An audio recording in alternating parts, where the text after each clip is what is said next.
Hello everyone, welcome to our YouTube channel Destiny Commerce Academy. Today discuss on key difference on OMO and MSS. तो चलिए start करते हैं video को. Firstly, OMO stand for Open Market Operation and MSS it is Market Stabilization Scheme. Firstly, OMO होता क्या है ये देखते हैं. एट प्रेजेंट मार्केट में इन्फ्लेशन रेट बहुत ज्यादा है. इन्फ्लेशन हाई है, इट मीन्स लोगों के पास पैसा ज्यादा है, फंड ज्यादा है. फंड ज्यादा है और तो वो क्या करते हैं, डिमांड ज्यादा करते हैं. डिमांड हाई होने के कारण सप्लाई कम हो जाती है और इन्फ्लेशन हाई हो जाता है. तो इसको देखते हुए आरबीआई क्या करते हैं, एक ओपन मार्केट ऑपरेशन चलाती है जिससे कि वो इन्फ्लेशन को कंट्रोल में कर सके. देखिए क्या करती है आरबीआई एंड कॉमर्शियल बैंक का एग्जांपल लेते हैं हम. इन्फ्लेशन की रेट हाई होने के कारण आरबीआई कॉमर्शियल बैंक से जितनी भी सिक्योरिटीज है, गवर्नमेंट सिक्योरिटीज, उनको सेल कर देती है.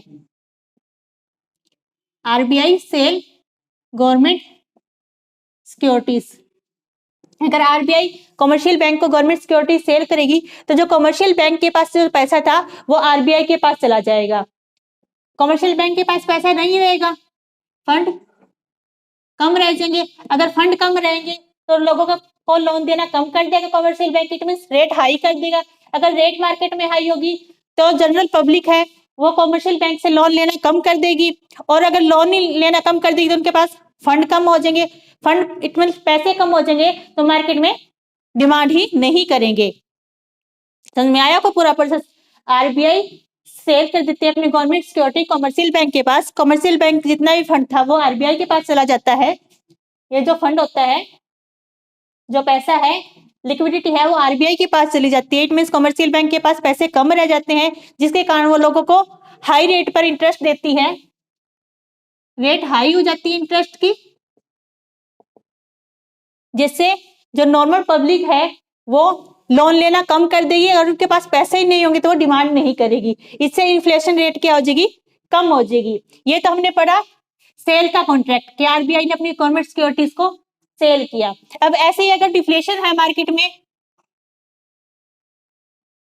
अगर मार्केट में डिफ्लेशन है इट मींस मार्केट में पैसा नहीं है, फंड्स नहीं है तो वो डिमांड नहीं कर रहे मार्केट में. जो पर्सन है, नॉर्मली जो लोग है वो मार्केट में डिमांड नहीं कर रहे. इससे गवर्नमेंट क्या करती है, जितने भी कॉमर्शियल बैंक के पास उसने पहले सेल की थी ना सिक्योरिटीज, अब वो उनको दोबारा से परचेज कर लेगी. RBI purchase government securities. Commercial bank से आरबीआई सारी गवर्नमेंट सिक्योरिटी परचेज कर लेगी तो जो फंड है वो कॉमर्शियल बैंक के पास चला जाएगा. लेकिन जो पैसे है जो उसने परचेज किए उसके बदले में पैसे देगी उसको, पैसे देगी तो कॉमर्शियल बैंक के पास फंड आ जाएगा, फंड हाई हो जाएगा. फंड हाई मतलब कॉमर्शियल बैंक के पास पैसे ज्यादा हो जाएंगे तो इंटरेस्ट की रेट कम कर देगा. इंटरेस्ट की रेट कम करने से जो जनरल पब्लिक है, जो सेवर्स है बैंक के, वो लोन हाई लेंगे, मतलब कि लोन की ज्यादा से ज्यादा डिमांड करेंगे और लोन की ज्यादा डिमांड करने से उनके पास पैसा ज्यादा आ जाएगा. और पैसा अगर मार्केट में ज्यादा आने के बाद डिमांड ज्यादा हो जाती है किसी भी प्रोडक्ट की. It is called open market operation. Clear हो आपको ओपन मार्केट ऑपरेशन क्या है? इसमें परचेज और सेल दोनों का कॉन्ट्रैक्ट किया जाता है बाय आरबीआई के द्वारा, जो कि इन्फ्लेशन और डिफ्लेशन को कंट्रोल करने के लिए होता है. देखिए ये करते हैं. प्रोसीजर क्या रहता है इसका, involve buying and selling of government securities. इसमें गवर्नमेंट सिक्योरिटीज की बाइंग एंड सेलिंग को दोनों को इन्वॉल्व किया जाता है. वो किस पर्पज, मेन पर्पज क्या है, इन्फ्लेशन और डिफ्लेशन को कंट्रोल करने के लिए. एंड एमएसएस क्या है, involve only selling of securities and bonds. इसमें ओनली आरबीआई सेलिंग का प्रोसीजर करती है, नॉट परचेज का.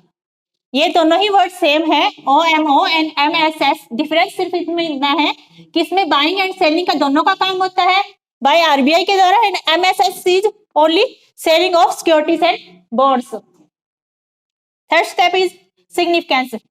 Used for injecting and withdrawing liquidity, liquidity को विड्रॉ करने के लिए, मतलब मार्केट में लिक्विडिटी प्रोवाइड करने के लिए या मार्केट से लिक्विडिटी लेने के लिए, इन्फ्लेशन को बढ़ाने के लिए, इन्फ्लेशन को कम करने के लिए OMO ऑपरेशन चलाया जाता है RBI के द्वारा। Used for injecting and withdrawing liquidity, clear हो आपको? Then MSS used only for withdrawing excess liquidity, अगर मार्केट में ज्यादा लिक्विडिटी है, ओनली इसमें इन्फ्लेशन का काम किया जाता है, इन्फ्लेशन को कंट्रोल किया जाता है, इन्फ्लेशन कंट्रोल वर्किंग की जाती है, फिर आप एंटी इन्फ्लेशन भी इसको बोल सकते हो। एंटी इन्फ्लेशन के लिए वर्किंग करता है MSS and inflation and deflation के लिए वर्किंग करता है OMO। देन यूजेस क्या है इसका? रेगुलर एक्टिविटी, ये एक रेगुलर एक्टिविटीज है। OMO नेचुरल, मतलब कि रेगुलर एक्टिविटी है, हर टाइम टू टाइम करती किया जाता है इसको कभी भी। एंड MSS क्या है? ओनली नेसेसरी सिनेरियो, ये जब नेसेसरी कुछ ज्यादा लिक्विडेशन की दिक्कत आती है, कोई भी लिक्विडिटी की प्रॉब्लम आती है, उससे रिलेटेड MSS की एक्टिविटी की जाती है। Then last is tenor, varies from short to long term, जो OMO हो ओपन मार्केट ऑपरेशन है, इसको long term to short term के लिए चलाया जाता है, but MSS is only for 6 month, less than 6 month, इसको कम से कम, मतलब कि 6 मंथ के लिए चला, ज्यादा से ज्यादा 6 मंथ नहीं हो सकता, अप टू 6 मंथ बोल सकते हैं हम इसको, मैक्सिमम या अप टू 6 मंथ।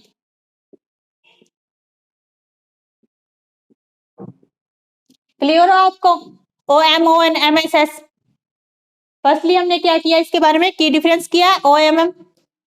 OMO है open market operation and MSS है market stabilization scheme. I hope आपको वीडियो समझ में आ गया होगा।